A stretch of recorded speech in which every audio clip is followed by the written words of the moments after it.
Hey everybody, it's Ron from Pick Dawgz, and this is Ron's Bank Shot Breakdown. We're going to go over 5 college basketball games for Thursday, January 11th, 2024. Now, if you like what you see, make sure to give this video a big thumbs up and subscribe to our channel. Don't forget to put your college basketball picks in the comments section below. And if you're looking for my best bets, including my college basketball bank shot best bet, you can find those at the premium picks tab at pickdawgz.com, and there's also a link in the description. Alrighty, let's get into it. Here are the games for Thursday in college basketball. First up, we see FAU taking on Tulane. This one's going to be a 7 p.m. Eastern start time. It's going to be on ESPN2. I think this is a good bounce back spot for FAU, who has struggled recently in its true road games. That would be the one concern with the Owls is that they have not played well on the road. But they lost to FGCU and Charlotte in two of their last 3 games. But I still think this is one of the better teams in the country, and a team that can go toe-to-toe with a really strong offense like Tulane. But the difference maker in this game is I think FAU has the much better defense. Fundamentally, I think they're the better team as well. And, like I said, Tulane, very strong offensive team. They're 56th in the country in adjusted offensive efficiency. Very good shooting team. They take care of the basketball. But that defense has been an issue for years now. This season, 210th in the country in adjusted defensive efficiency. They're not a very good rebounding team, so a strong front court led by Golden, that's probably going to have a nice rebounding day in this game for the Owls.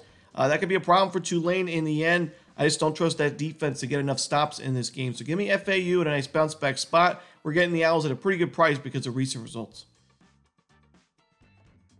Next up, it's Utah Valley and UT Arlington. This one's going to be an 8 p.m. Eastern start time on ESPN+.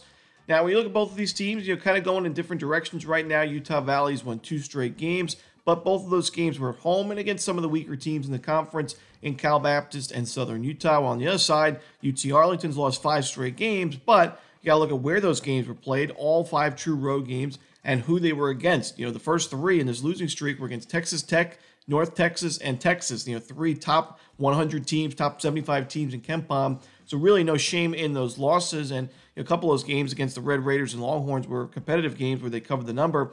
And then the losses in conference play on the road to Tarleton and Stephen F. Austin. The Stephen F. Austin game was an ugly one, but the Tarleton game, UT Arlington covered, and it was a close one, 78-76 the final. Now, to me, in this matchup, UT Arlington's played a really tough schedule, the 18th toughest in non-conference play, and that's not to take away Utah Valley's tough schedule, but I do think with the fact that UT Arlington is back at home in this game, it's going to benefit them. I also think that UT Arlington, the better rebounding team, and the one weakness, or the biggest weakness, I should say, for UT Arlington's defense has been the three-point shot. Teams are shooting right around 39% from 3 against the Mavericks this season. That's ranked 356 in the country. However, Utah Valley is just not the type of team to take advantage of that, as they are the second worst three-point shooting team in the country. They're 24.5% three-point percentage as a team. They only get 18.2% of their points from the perimeter. That's ranked 357th in the nation. So that one big weakness for UT Arlington, I don't think it's going to be able to be exploited by this Utah Valley offense. So I think it's a good matchup for UT Arlington. A nice bounce back spot for them. End that losing streak. Give me UT Arlington.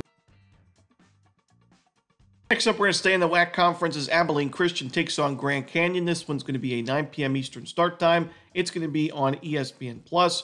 Grand Canyon off to a great start this season, 14-1. Their only loss was a semi-home game against South Carolina. Really no shame in that loss. It was a single-digit loss, 75-68. But this team is on an 11-game win streak. They're 4-0 to start conference play in a competitive WAC conference.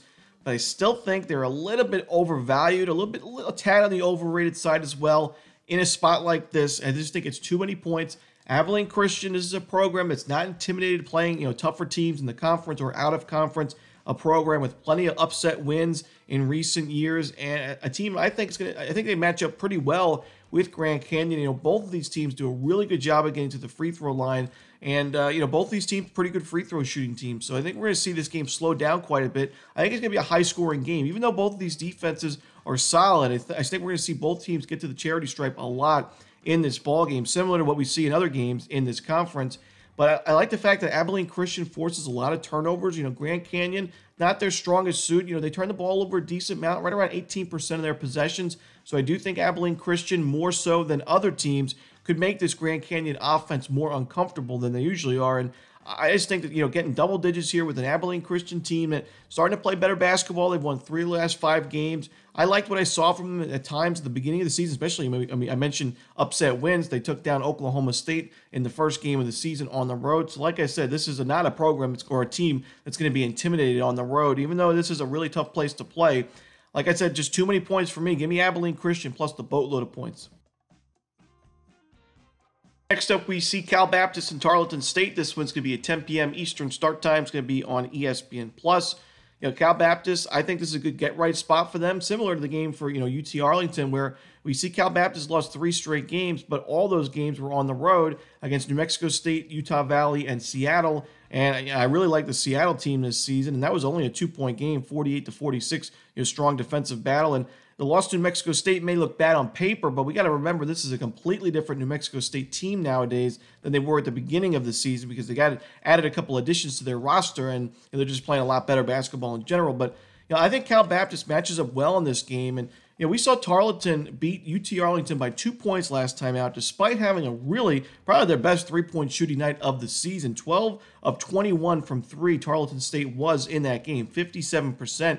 Yet you only win that game by 2 points. You fail to cover the number. And by the way, that was a home game. Now you're on the road against a Cal Baptist team that I think is better than its current record, better than the current losing streak. They're a strong rebounding team. They get to the free throw line, which is a problem because Tarleton's aggressive defense does take a lot of fouls. Sometimes we can see teams get to the free throw line 20, maybe 30 times in a game. And the Tarleton defense, while it is aggressive and forces a lot of turnovers, Cal Baptist does a pretty good job at taking care of the basketball. So at home, I like this spot for Cal Baptist. I'm going to take the Lancers and lay the points. Next up, we see Portland and St. Mary's. This one's going to be at 11 p.m. Eastern start time. It's going to be on ESPNU. The final game we're going to talk about for the Thursday card of college basketball. To me, this is just a kind of a nightmare matchup for a team like Portland, going on the road, playing this defensively strong team in St. Mary's with such a strong structure and a fundamentally sound team. We see these teams play every year, of course, in the West Coast Conference. And last year, Portland went to St. Mary's. They played them on January 7th. It was an absolute blowout, 85-43, almost doubled them up in points, a 42-point win for the Gales. And while the second game where Portland hosted St. Mary's was a little bit more competitive, it still was a double-digit loss for the Pilots, 81-64. And it's just a style of play that these two teams implement. Portland a little bit more volatile. They take a lot of tough shots and a lot of three-point jumpers. They get a lot of their points from the three-point line, despite not being a great three-point shooting team percentage-wise. And, they are a top 65 two-point field goal percentage shooting team, but St. Mary's the 12th best two-point defense. St. Mary's really strong defensive rebounding team and offensive rebounding team, by the way. And they're going to hold Portland to 1 shot per trip almost all night. And it's a team in St. Mary's that's going to force the occasional turnover. They force a lot of tough shots more so, but Portland also does a really bad job at taking care of the basketball, and on the road in a tough environment, I think that's going to be even more so. The Portland defense is also an issue for me. It's ranked 266 in adjusted defensive efficiency. Doesn't really force a lot of turnovers. Doesn't really force a lot of tough shots. They're 239th in three-point defense, 270th in two-point defense. And while, St. Mary's is not a great offensive team this year, they're not shooting the ball very well. It's these matchups where the Gales could certainly, use a boost and, kind of a good spot for them to get going offensively. And, the Portland defense has kind of been hot and cold lately. Had a really good performance against Pacific last time out. But that's Pacific, one of the weaker teams in the conference and really the country.